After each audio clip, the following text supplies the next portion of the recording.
मला वाटलंच नव्हतं की आज आमच्यासोबत असं काय होईल. तर आज आम्ही बघायला चाललो होतो नक्षत्र महोत्सव. साताऱ्यात राहणाऱ्या सर्व माणसांना माहीतच असेल की नक्षत्र महोत्सव चालू झाले आहे.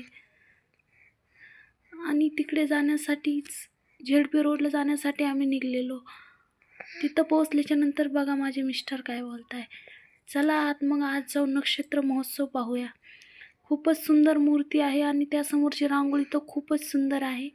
गेल्याच्या नंतर सर्व वातावरण खूपच छान होतं. आज जाण्यासाठी आज काही जास्त गर्दी नव्हती आणि हा मॅडम बघा माझ्या हाताची मसाज करून दाखवत होत्या की तुम्ही किती काळ्या आहात.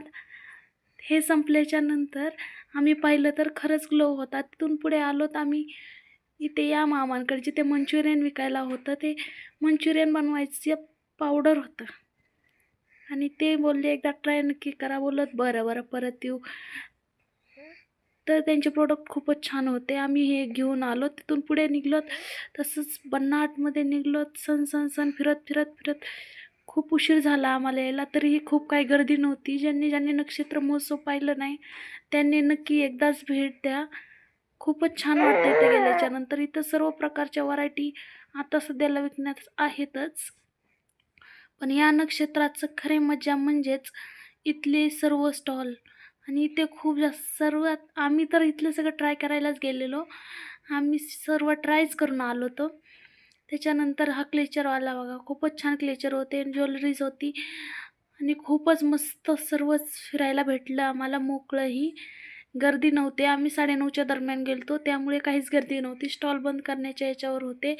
त्यामुळे तुम्हीही निवांतच जा, नाहीतर खूप गर्दी असते. तिथे गेल्यानंतर काही पाहायलाही भेटत नाही आणि घ्यायलाही जमत नाही. त्याच्यापेक्षा उशिरा निघा. उशिरा गेल्यानंतर सर्व काही डिटेलमध्ये पाहायला मिळतं आणि इथलं लोणचं तर एकच नंबर होतं आणि खरंच खूप भारी होतं. आम्ही तिथून पुढे गेलो ते तर सर्व भरून चालले होते आणि काय भांडे घासायचे पहिलेच हात घासलेत. आता काय घ्यावं भांडे घासायला, त्याच्यामुळं काय नाही घेतलं.